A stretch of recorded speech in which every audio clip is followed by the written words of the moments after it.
que os escândalos se repetem e nomes se reciclam e no fim o povo é quem paga essa conta? Nesse vídeo vamos fazer uma viagem no tempo, passando pelos principais escândalos de corrupção que marcaram a história do Brasil. Desde 1977 até 2025 você vai entender como esquemas foram montados, quem estava por trás, quais partidos foram envolvidos e o que aconteceu com cada um dos protagonistas. Se você quer abrir os olhos, se informar e refletir sobre o que realmente está acontecendo nos bastidores do poder, fica comigo até o fim. O que você vai ouvir aqui, a grande mídia muitas vezes silencia, mas a verdade precisa ser dita a qualquer custo. Vamos começar? Sejam bem-vindos. Corrupção na política brasileira, uma linha do tempo de escândalos. A corrupção tem sido uma constante na história da política do Brasil, atravessando diferentes regimes, partidos e lideranças. Nesse vídeo faremos uma jornada cronológica pelos principais escândalos de corrupção que marcaram o país, desde antes do regime militar até os dias atuais, destacando os envolvidos, partidos, datas e os desfechos de cada caso, né? Vamos lá, 1977, vamos regressar, caso Lute Fala.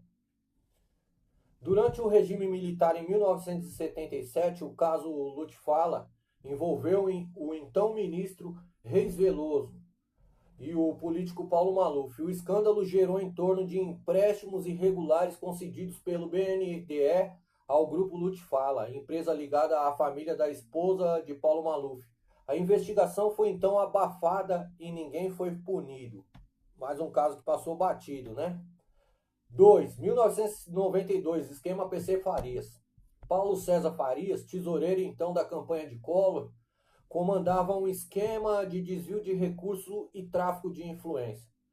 As denúncias culminaram no impeachment de Collor em 1992. Embora absolvido pelo STF por falta de provas, o escândalo marcou a redemocratização.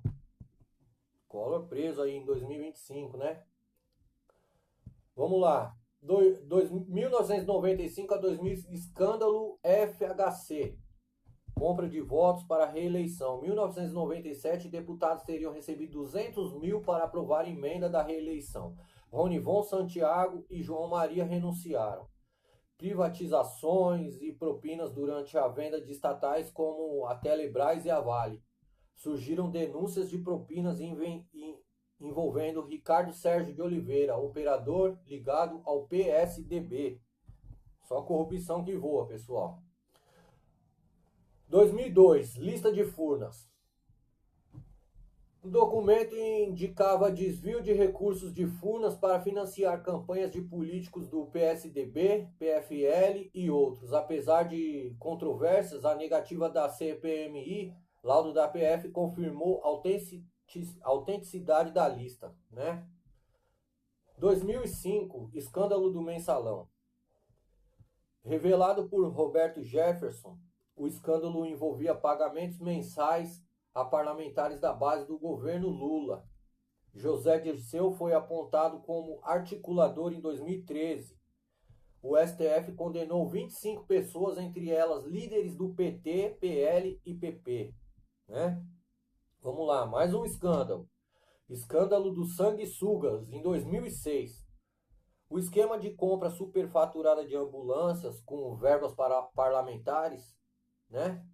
A Operação Sanguessuga da PF resultou em prisões e a CPI recomendou a cassação de 72 parlamentares de partidos como PL, PTB, PP e PMDB, né? Mais uma corrupção. Navalha, Operação Navalha 2007. Investigou o superfaturamento de obras públicas ligadas ao PAC. Foram presas 47 pessoas, inclusive políticos do PSB, PMDB, DEM, PSDB, PTB e PT. O ministro Silas Rondeal de Minas e Energia foi acusado e pediu demissão, né? Operação Lava Jato, 2014 a 2021. Maior investigação anticorrupção da história do Brasil, revelou um vasto esquema de desvio de recursos da Petrobras. Políticos do PT, PMDB e PP foram implicados. Lula foi condenado e preso, mas teve as penas anuladas em 2021. Executivos de grandes empreiteiras também foram presos, né? 9. 2025, prisão de Fernando Collor de Mello. Em abril de 2025, o ex-presidente Fernando Collor foi preso para cumprir pena de 8 anos por corrupção e lavagem de dinheiro, devido a propinas na BR Distribuidora, desdobramentos da Lava Jato. Né, pessoal? A corrupção no Brasil é sistêmica e suprapartidária dos tempos da ditadura aos dias atuais. Escândalos se sucedem, mas também há avanços. Operações como o Mensalão e Lava Jato mostraram que a impunidade pode ser enfrentada. O combate à corrupção exige vigilância da sociedade, transparência e instituições fortes, né? A gente vê aí artistas cooptados, mídia, né? Você já percebeu como alguns artistas viraram porta-vozes de narrativas políticas prontas? É sempre o mesmo discurso ensaiado, o mesmo lado defendido, os mesmos silêncios quando a corrupção é do lado deles. Muitos desses artistas recebem benefícios, isenção fiscal via Lei Rouanet, contrato com estatais ou acesso privilegiado à mídia. E em troca se calam ou defendem o sistema. É uma troca. Eles falam o que o sistema quer ouvir e em troca ganham visibilidade, projetos bancados e blindagem midiática, né? Enquanto isso, artistas independentes que criticam o poder são silenciados ou taxados de radicais, né? A mídia vendida, a manipulação da opinião pública, não é isso? A grande imprensa brasileira já foi referência. Hoje, infelizmente, se tornou um braço do sistema. O mesmo jornal que investiga com rigor políticos de oposição silencia quando os escândalos vêm da esquerda. É parcialidade escancarada. Editoriais que tomam partidos, manchetes que distorcem fatos e apagam contextos. Você se lembra da Lava Jato? Foi um divisor de água. Mais de uns anos para cá, o noticiário mudou o tom, a operação passou a ser atacada, os delatores desacreditados e os investigados reabilitados como se nada tivesse acontecido. É nesse ambiente de inversão moral que a mídia opera. Protege os aliados e persegue os adversários do sistema. É o suicídio político da credibilidade jornalística, como disse o jurista André Araújo, né? A gente vê aí o caso do Flávio Dino, né? Agora vamos num ponto central aí. As delações premiadas da Lava Jato. Você sabia que o Flávio Dino, atual ministro do STF e ex-ministro da Justiça, foi citado em delação da Odebrecht? Segundo delação de Ricardo Pessoa, executivo da UTC Engenharia, Flávio Dino teria se reunido em 2010 com representantes da construtora e aceitado R$200 mil via Caixa 2 para sua campanha a deputado federal. Essa informação foi confirmada também por delatores da Odebrecht em vídeo. Um dos delatores afirmou que Dino não demonstrou surpresa com a proposta e tudo foi combinado em reunião, né? A revista Veja publicou em abril de 2017 uma matéria com o título "Em vídeo, delator conta, Flávio Dino não questionou a Caixa 2. A delação foi anexada ao inquérito do STF." Você pode conferir o conteúdo na revista Veja, né? Mas se você viu isso na TV... Não, né? A manchete de jornal não, a imprensa não tratou o caso como irrelevante. O STJ arquivou a investigação alegando falta de elementos suficientes, como tem acontecido com outros aliados do sistema, né?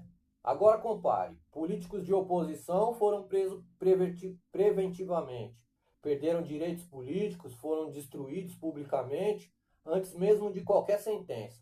Já aliados do sistema, mesmo delatados, seguem impunes, promovidos e agora até ministros do Supremo. Isso é a justiça ou perseguição seletiva, né?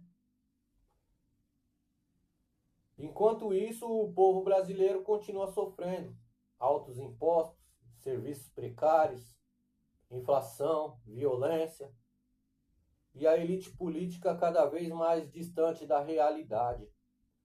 Vivem em Brasília, em palácios protegidos por segurança, imprensa amiga e um sistema jurídico que parece funcionar apenas para os seus. A pergunta que fica é: até quando o brasileiro vai aceitar isso, né?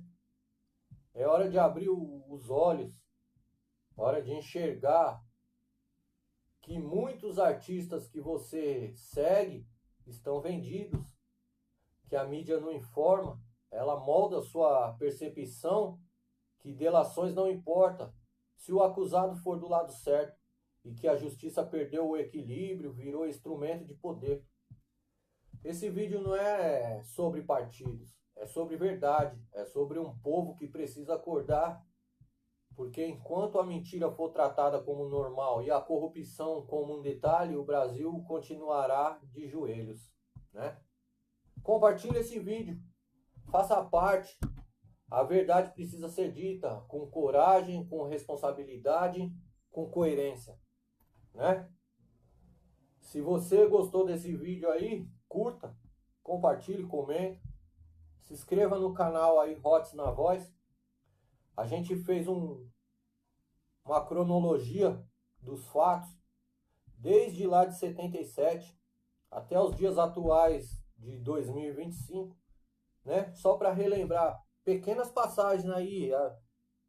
Atrás disso ainda tem muita coisa que só precisa ser falado, muita coisa que precisa ser debatido, trazer de volta as questões públicas, a opinião pública sobre esses fatos, para o povo poder abrir um leque em seu pensamento e analisar tudo isso e ver hoje o Brasil como está, né?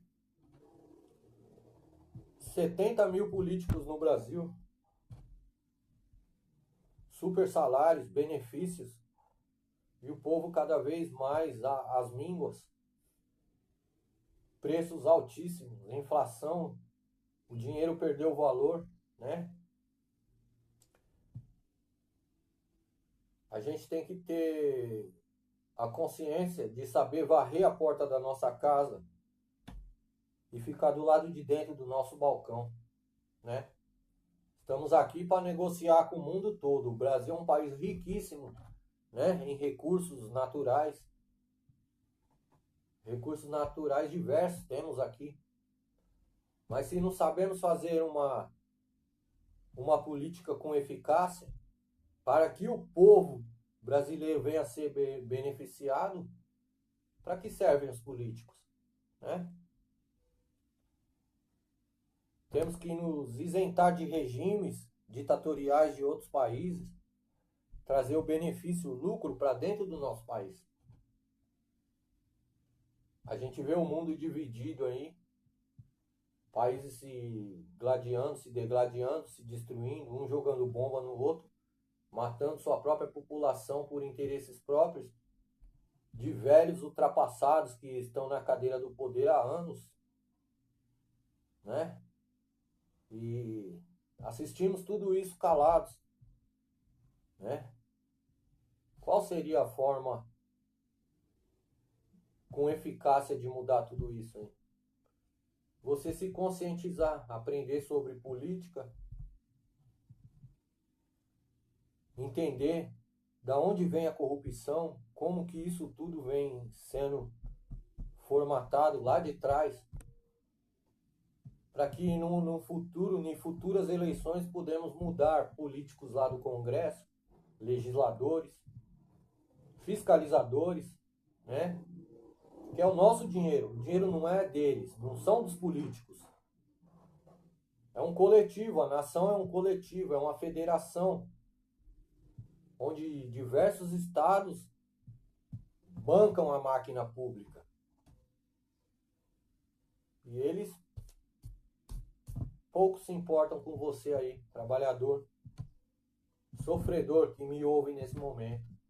Então, se você gosta desses conteúdos aí, comenta aí o que você acha do Brasil, se inscreve no canal aí, seja bem-vindo. Esse foi mais um vídeo curto do canal aí. Que Deus te abençoe e abençoe a sua semana, a sua casa e aos seus. E até a próxima aí, pessoal. Muito obrigado.